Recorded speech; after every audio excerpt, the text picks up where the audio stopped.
සිහිනයක්සේ ඔබ ඇවිත් මේක තමයි මගේ තුන්වෙනි නවකතාව. මේක මුද්‍රණය වෙන්නේ 2020 මාර්තු මාසේ සංක ප්‍රකාශකයෝ හරහා. අසීමාන්තිකව ප්‍රේම කරන හදවත් ඇදහිය නොහැකි තරම් විඳවීම් තිබූ නොලැබීම් තිබූ ලැබීම් තිබී නොලැබීම් බවට පත් වූ මෙරි මෙරි පනලත් අතීතයන්ට හිමිකම් කියන ඒවායි. ප්‍රේමය අහිතුකය.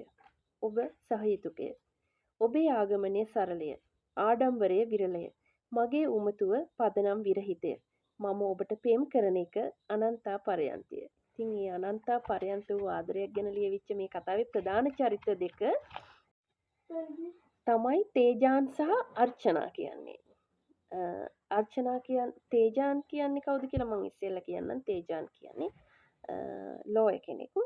අර්චනා කියන්නේ එයාගේ ඇසිස්ටන්ට් විදිහට වැඩ කරන ගෑනු ළමයා. ඉතින් මේ දෙන්න අතර ඇති වෙන ආදර කතාව තමයි සිහිනයක්සේ ඔබ ඇවිත් කතාව තුළ අන්තර්ගත වෙන්නේ. ඉතින් ඔයගොල්ලන්ගේ ආදරේ කිසිම බාධාවක් නැතුව හරිම ලස්සනට ගලාගෙන යන ආදර කතාවක් තියෙන්නේ. අවසානයේදී පුංචි බාධකයක් එනවා. මොකද තේජාන් කලින් ආදරය කරපු ගෑනු ළමෙක් අර්චනා මුණ ගැහින්න දෙනවා.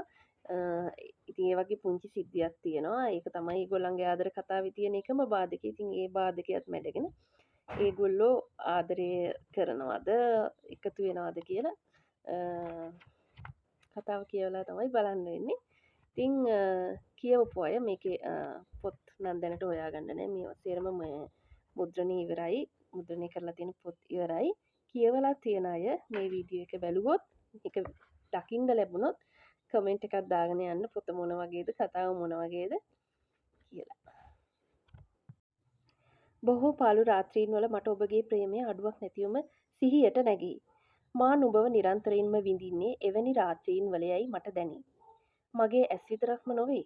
මගේ පංචස්කන්ධයම ඔබව මවා ගන්නේත් සීමා වැට කඩළු බිඳින ලද ප්‍රේමයන් අකුරට නැගින්නේත් එවැනි රළු පාළු රැවල් හිදීය.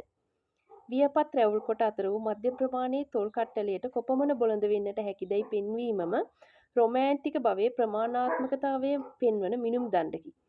ඒවා කොයිතරම් උණුහුම් දැයි නොසිතී ඒවා කොයිතරම් හුරතැල් දැයි සිතීමම ප්‍රේමයයි. ලස්සනම තැන්වලට බොහෝ වචන එළියට ගත හැකිය. ඔබේ ඇස්වලට වඩා තොල්වලට මගේ වචන ඔද්දල් කළ හැකිය. හමුවීමට හිමිවීමට හීන නැති මගේ පුදුම හිතට ප්‍රේමය කියා මට ඔබෙන් ඕනෑ කරන්නේම එපා වීමකින් තොරව මා කියවීමම පමණි.